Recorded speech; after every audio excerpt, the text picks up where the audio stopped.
I'm Molly, like he just said, and I consider myself the founder of a feminist clean beauty startup, and you might be wondering what that is, and we can get into that a little later, but I'm here to talk about Generation Z and selling to them. We have customers of all ages, but I built our brand around Generation Z because the future of buying is changing dramatically in the next 10 years. So they were born between 95, 2010.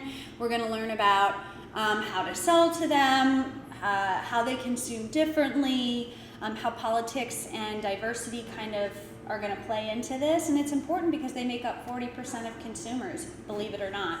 And they contribute $44 billion to the US economy. So for them, consumption is a means of self-expression. And so individual identity is really important to them. They don't like labels. They don't want to be put in a box. And if they buy something from an ethical company, well, then that means that they're ethical too. And this is opposed to buying or wearing things to fit into the norms of groups. So I don't know about you, but in the 90s and 2000s, I was walking around covered head to toe in logos. It's not like that today. They buy to represent larger causes and things that they care about. So the next thing that I'm going to talk about is ethics and taking a stand. And this is an example from my own company's branding, us taking a stand. I have a beauty company, but we are for everyone. And we don't beauty shame anyone. We don't use terms like anti-aging. And this is important because 70% of Gen Z want to buy from ethical companies. 65% want to know where it's made, who made it, where it was made, how it was made. 79% are against photoshopped images. So it's better to pick a specific cause or topic rather than a broad swath of things and then have something really relevant to say about that. Because 67% think being value-based is cool, and that's different from when I was coming up. Now I'm going to talk about authenticity. So they see right through empty platitudes, and if a brand is doing something quote unquote ethical just for PR brownie points, they can see right through it, and you're going to look like crap in their eyes, and they're going to tweet about you all over the internet. For example, if a brand talks about diversity but doesn't have a diverse workforce, they're going to notice and they'll call you out on it. And the preoccupation with authenticity has led them away from celebrities as endorsers to influencers, which leads us to our next point. They don't want to be sold to. They want to be a part of your brand.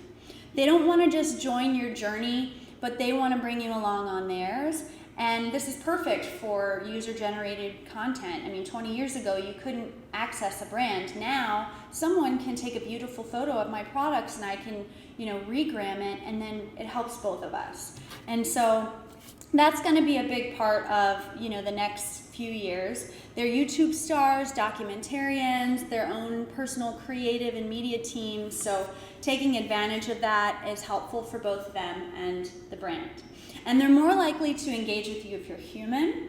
That's the authenticity thing again. This is a picture of me literally putting labels on jars. And I like to show this stuff to my audience because they don't identify with the brand. They identify with the story and the people behind the brand. Like I share some pretty raw things about myself with my audience, and I get happy mail every day from people for that.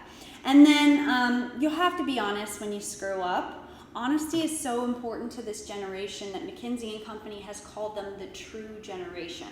So it also means that you have to step up your customer service, as others have talked about, but it means that if you do something wrong, you just have to admit to it.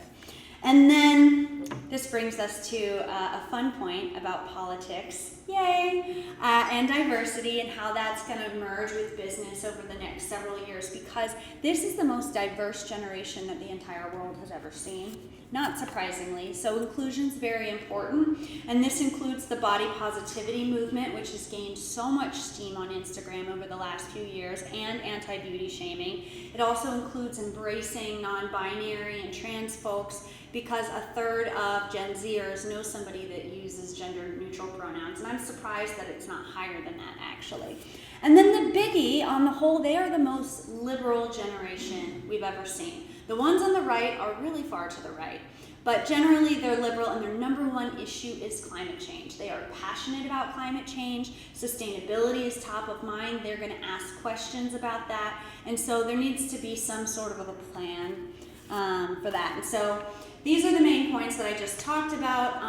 On the last slide, I'm going to have a website where you can go and get all of my notes, sub points, my research, my statistics, and my sources, because this is a lot to talk about in 6 minutes and 20 seconds. So before I wrap, some quick examples in real life. This is my company and how we take a stand. Again, we're known for being anti-beauty shaming. We are not going to use your insecurities to sell you products.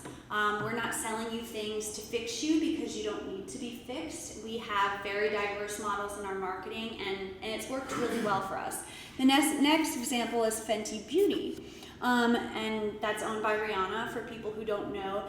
And it's embarrassing to say that until 2017, there was not a beauty company that had just as many shades of foundation for women of color as they do for white women. They were the first, and now others are replicating. And the final example is from a company that was supposed to be here today, but they couldn't make it, and that's Tomboy X. They make underwear for everybody, and if you Google them, their meta tag literally says, "Be fierce, be authentically you." And I love that. It's very Gen Z.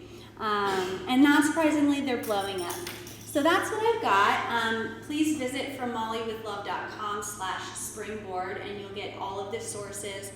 This is my contact information. Follow me on the internet, etc., etc. Thanks for having me.